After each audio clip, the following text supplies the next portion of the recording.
Cheese Escudero, walang impeachment trial kay Sara habang break ang Kongreso. Nagbigay ng paglilinaw si Senate President Cheese Escudero hinggil sa posibilidad ng impeachment trial laban kay Vice President Sara Duterte. Ayon sa kanya, malabong matuloy ang nasabing trial dahil sa kasalukuyang recess ng Kongreso. Sa isang forum na tinatawag na kapihan sa Senado, ipinaliwanag ni Escudero na hindi maaaring magsagawa ng trial sa Senado dahil hindi pa nabubuo ang impeachment court. Aniya, hindi pa rin naipasa sa plenaryo ang articles of impeachment na ipinasa ng Kamara.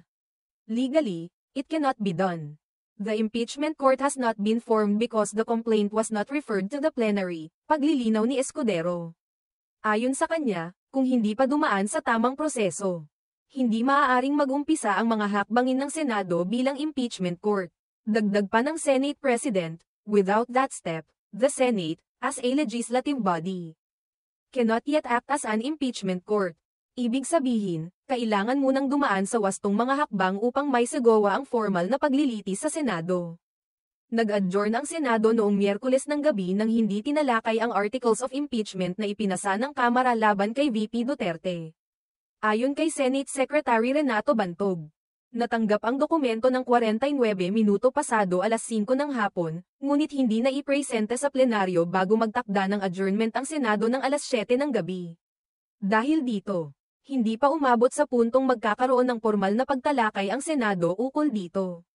Ang impeachment complaint laban kay VP Sara Duterte ay nilagdaan ng 215 kongresista. At mula sa mga signatories nito, umaasa ang ilan na madadala ito sa Senado upang magsimula ang proseso ng impeachment. Ngunit sa kasalukuyan, ayon kay Escudero, ay hindi pa maaaring magpatuloy ang anumang aksyon ukol dito dahil sa mga procedural na issue. Sa mga susunod na linggo, asahan na ang mga karagdagang kaganapan ukol sa usaping ito. At maaaring magbago ang kalagayan depende sa kung paano mag-aambag ang mga miyembro ng Kongreso at Senado sa usapin ng impeachment.